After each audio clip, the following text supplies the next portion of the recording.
Hello everyone, आज की इस वीडियो में हम बात करेंगे NIUS 10th-12th के ऐसे स्टूडेंट के बारे में जिन बच्चों के ऑन डिमांड के एग्ज़ाम होने वाले थे, या तो अप्रैल में होने वाले थे या मई में होने वाले थे। हम बात करें जून 2021 में ऐसे स्टूडेंट जो ऑलरेडी फेल थे, उन्होंने अप्लाई किया था, TOC वाले स्टूडेंट थे, या जिनके रिजल्ट में SY CSYT वगैरह जो आया था वो बच्चों ने अप्लाई किया था, या फिर न्यू लर्नर्स थे, ठीक है, जो बच्चे फर्स्ट टाइम अप्लाई किए थे अप्रैल 2021 के लिए।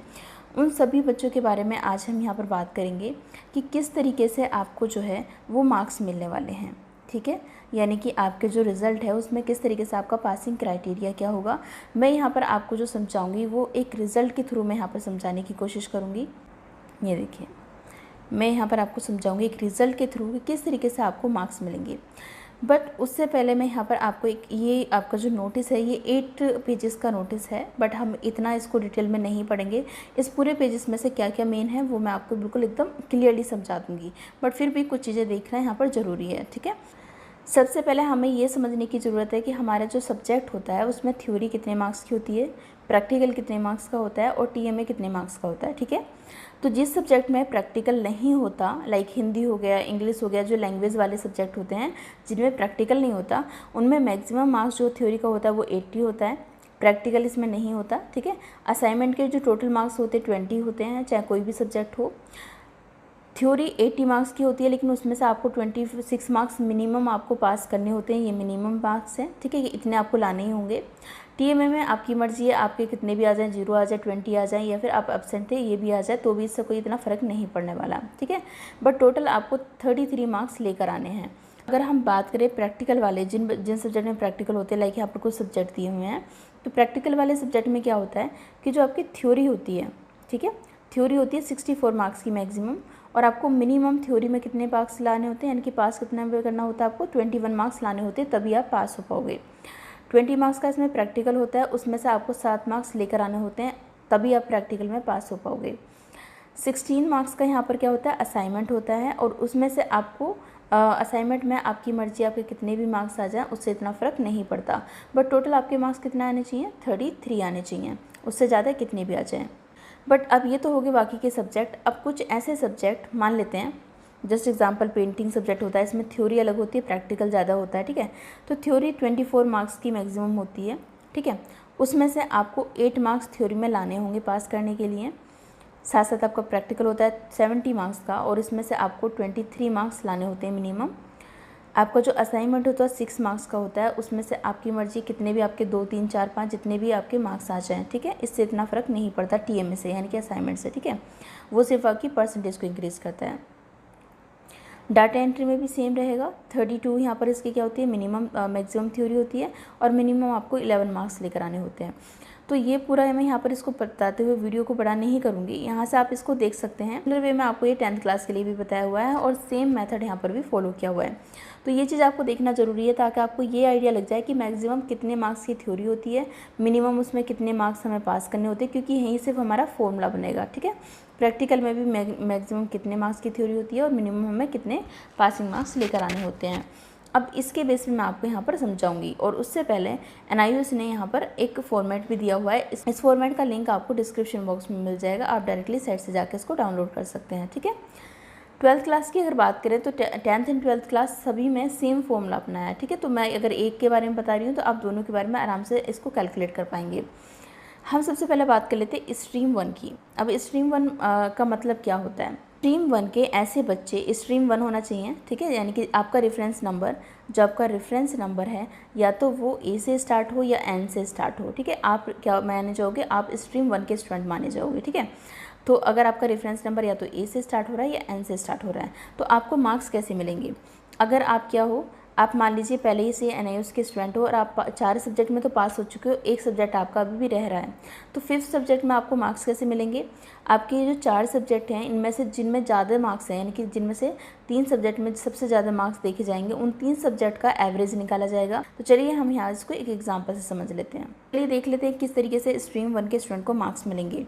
अब आप यहाँ पर देख लीजिए, यहाँ पर एक कंडीशन बताई गई थी कि अगर बच्चा 4 सब्जेक्ट में पास है, 4 सब्जेक्ट में पास है, तो उसमें से 3 सब्जेक्ट जिनमें कि बहुत अच्छे मार्क्स मिल रखे हैं, उनका एवरेज हम यहाँ पर क्या करते हैं, कैलकुलेट करके देन उसके बेस पर उसको मार्क्स मिलेंगे।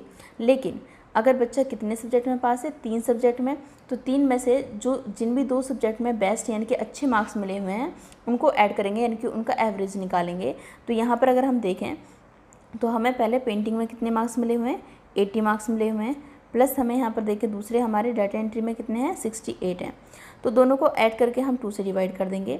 दोनों का ऐड कितना आएगा, 148 आएगा। उसको 2 से डिवाइड करने पे ये 74 आ जाएगा, यानी कि इनका एवरेज कितना निकल कर आया, 74। अब इस एवरेज के बेस पे ही मार्क्स मिलेंगे। कितना एवरेज हमने देखा, 74 देखा। अब इसके बेस पे हमें थ्योरी में किस तरीके से मार्क्स लाने हैं और प्रैक्टिकल में किस तरीके से मार्क्स लाने हैं, जैसे कि टर्म एंड कंडीशन है। तो देखिए इसके पास जो सब्जेक्ट है हिंदी में प्रैक्टिकल कुछ नहीं होता, सोशल साइंस में भी प्रैक्टिकल नहीं होता, बस इसमें क्या होता है, इसमें होते सिर्फ थ्योरी, ठीक है, थ्योरी और असाइनमेंट। तो हम थ्योरी देखेंगे तो हिंदी की जो मैक्सिमम मार्क्स होते हैं थ्योरी के वो भी 80 होते हैं, और सोशल साइंस के भी मैक्सिमम मार्क्स कितने होते हैं, 80 होते हैं थ्योरी के, ठीक है। मैक्सिमम मार्क्स 80 होते हैं और मिनिमम आपको 26 में इसमें पास करना होता है, ठीक है। तो इसमें कैसे मार्क्स मिलेंगे, इन दोनों सब्जेक्ट में इसको मार्क्स मिलेंगे। 74 को मल्टीप्लाई कर देंगे हम 80 डिवाइडेड बाय 100 से, ठीक है। तो हम जब इसको करेंगे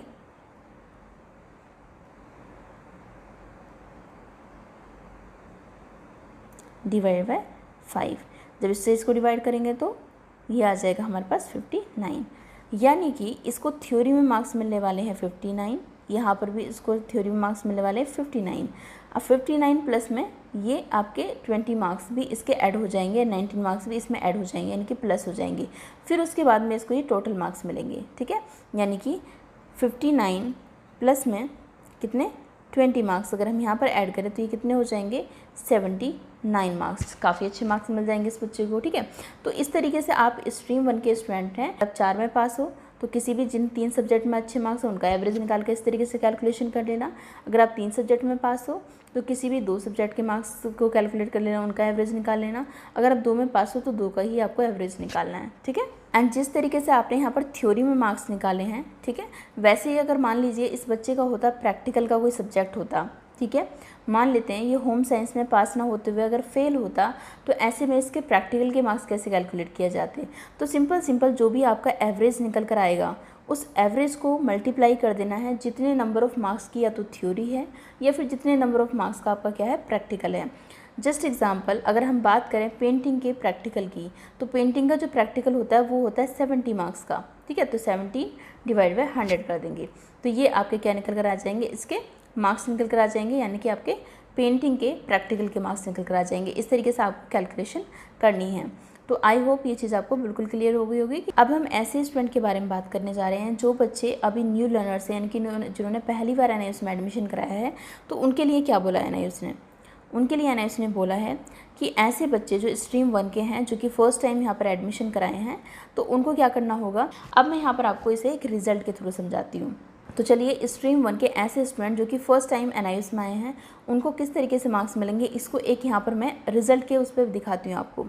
तो एक बच्चे के जो मार्क्स हैं, सब्जेक्ट हैं, वो उसके पास हिंदी है, इंग्लिश है, मैथ है, फिजिक्स एंड केमिस्ट्री है, और ये मैंने रियल में बनाया है, ठीक है। रियल में उसके इस तरीके से सब्जेक्ट हैं और ऐसे ही इसको टीएमए के मार्क्स भी मिले हैं। तो मैक्सिमम थ्योरी में कितने मार्क्स का थ्योरी का पेपर होता है, ये चीज़ आप देखिए यहाँ पर।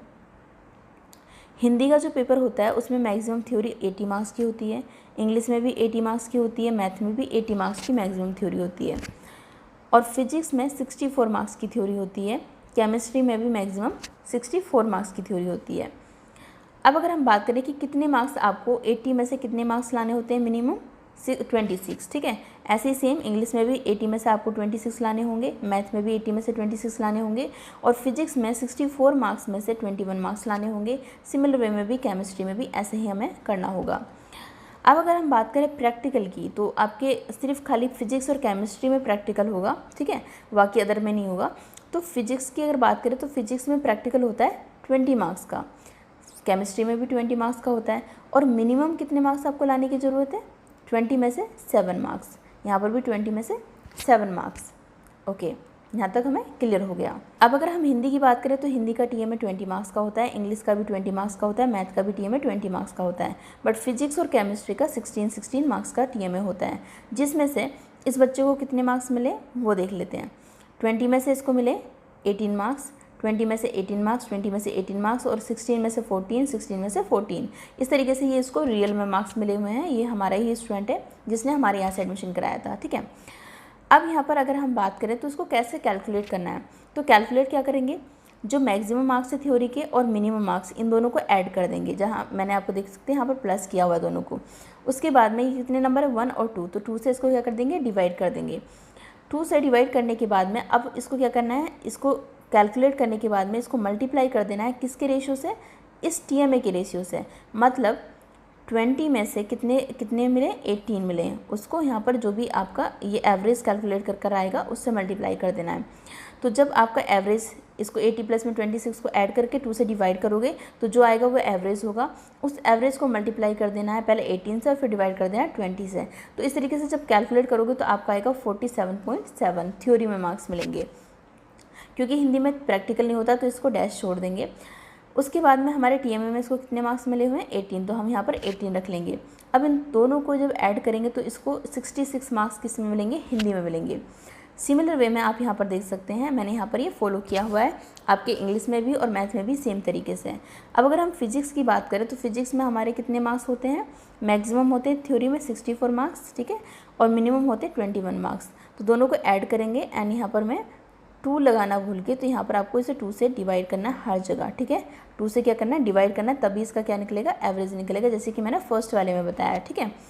तो यहाँ पर क्या करना है, आपको इनका एवरेज निकालना है। एवरेज निकालने के बाद में आपको 18 डिवाइड बाई 20 से इसको क्या कर देना है, डिवाइड कर देना। मतलब आपके जितने भी मार्क्स मिले होंगे आपको उसका रेशियो बनाना है। ये अलग बच्चों के मार्क्स हैं, उनके हिसाब से मैंने ये रेशियो बनाया, ठीक है।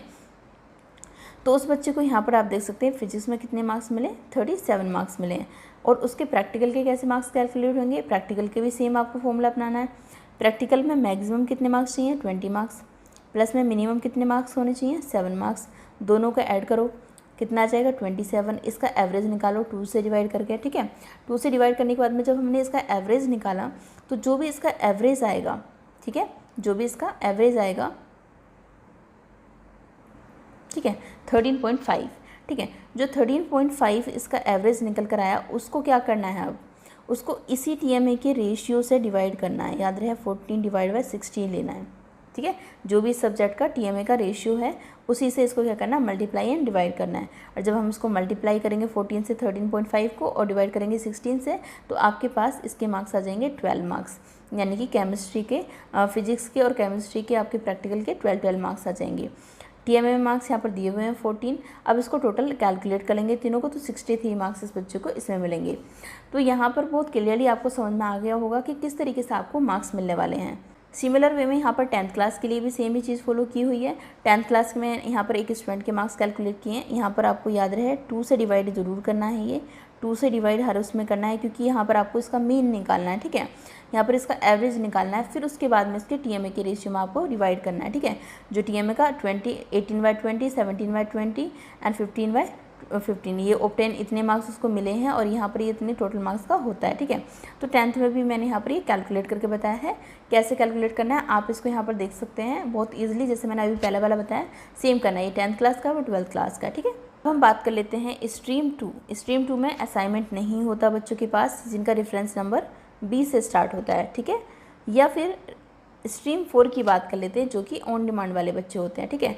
स्ट्रीम 4 में भी कोई TMA नहीं होता। अब ऐसे में जो यहाँ पर कंडीशन रखी गई बच्चों की वो थोड़ी सी डिफरेंट है। चलिए इसको एक एग्जांपल से समझ लेते हैं। जस्ट एग्जांपल, मेरे पास एक स्टूडेंट ऐसा है स्ट्रीम 2 का, ये भी अक्टूबर 2020 वाले स्टूडेंट है, बट इस स्टूडेंट के पास क्या है, TMA के आप देख सकते हैं इसके पास मार्क्स नहीं है, बिकॉज इसके पास TMA नहीं होते हैं, ठीक है। इन बच्चों के लिए TMA नहीं होते हैं। तो ऐसे में ये बच्चा 3 सब्जेक्ट में पास है।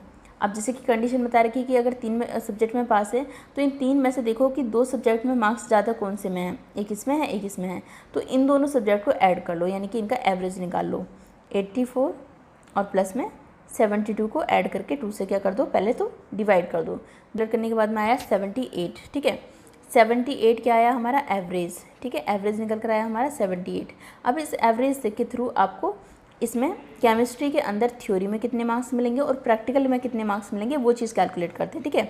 तो अगर थ्योरी की बात करें तो केमिस्ट्री की थ्योरी कितने मार्क्स की होती है, 64 मार्क्स की थ्योरी होती है, ठीक है, मैक्सिमम। और उसको हम 100 से डिवाइड कर देंगे। जो भी आंसर आएगा इसको मल्टीप्लाई करने के बाद में 64 से और डिवाइड करने के बाद में 100 से, वो आंसर उतने मार्क्स आपको क्या मिलेंगे, थ्योरी में मिल जाएंगे। सिमिलर वे में अगर आप बात करें प्रैक्टिकल की, तो प्रैक्टिकल में क्या होगा, प्रैक्टिकल में मैक्सिमम मार्क्स कितने मार्क्स का होता है, 20 मार्क्स का, ठीक है। तो 20 को डिवाइड कर देंगे हम कितने से, 100 से, ठीक है। उसके बाद में जो भी इसको कैलकुलेट करने के बाद में जो भी इसके मार्क्स आएंगे, ठीक है, वो मार्क्स मिलेंगे आपको प्रैक्टिकल में, एंड देन उसके बाद में टोटल आपको मार्क्स मिल जाएंगे। इस तरीके से आपके मार्क्स कैलकुलेट किए जाएंगे ऑन डिमांड के भी और स्ट्रीम 2 के भी। सिमिलर वे में मैथ में भी होगा, बट मैथ में क्या है, प्रैक्टिकल नहीं है, तो वहाँ पर आपको थ्योरी के मार्क्स जो मिलेंगे वो यहाँ पर आ जाएंगे। तो आई होप आपका ये डाउट भी बिल्कुल क्लियर हो गया होगा आसानी से। अगर फिर भी कोई डाउट रह जाता तो आप कमेंट में पूछ सकते हैं। मैं उम्मीद करती हूँ कि ये वीडियो आपके लिए बहुत ज़्यादा हेल्पफुल रही होगी, क्योंकि इस वीडियो में मैंने इजी वे में कैलकुलेट करके बताया कि किस तरीके से आपको जो आपके मार्क्स मिलेंगे। तो बच्चों ये जो वीडियो मैंने बनाई है, अगर इसमें कुछ भी अगर रह गया है जो कि आपको समझ में नहीं आया है, या कोई भी ऐसी चीज़ जो आप कैलकुलेट नहीं कर पा रहे हैं, तो आप कमेंट करके ज़रूर बताइएगा। अगर मुझे लगेगा कि काफ़ी बच्चे जो हैं उनको डाउट आ रहा है किसी टॉपिक पे, सेम टॉपिक पे, तो उस पर मैं वीडियो बना दूँगी। तो आज की वीडियो में सिर्फ इतना ही। आप सभी स्टूडेंट से मेरी रिक्वेस्ट है कि रिज़ल्ट जब भी आएगा, इस रिज़ल्ट के बारे में मैं आपको कुछ ऐसी बातें बताऊंगी जो कि आपके लिए जानना बहुत ज़रूरी है। रिज़ल्ट बहुत जल्दी आपका आने वाला है, 10 तारीख तक भी आ सकता है, उसके बाद में 15 तारीख तक भी आ सकता है। तो जल्दी आपका रिज़ल्ट डिक्लेयर किया जाएगा। आप सभी स्टूडेंट से रिक्वेस्ट है कि चैनल को ज़रूर सब्सक्राइब कर लें और बेल आइकन को ज़रूर प्रेस कर लें, ताकि कोई भी अपडेट आए, कोई भी वीडियो आए और किस तरीके से आपको रिज़ल्ट देखना है, वो सब चीज़ मैं बताऊँगी, तो वो आपसे मिस ना हो पाए। तो बस आज की वीडियो में इतना ही। Thank you for watching.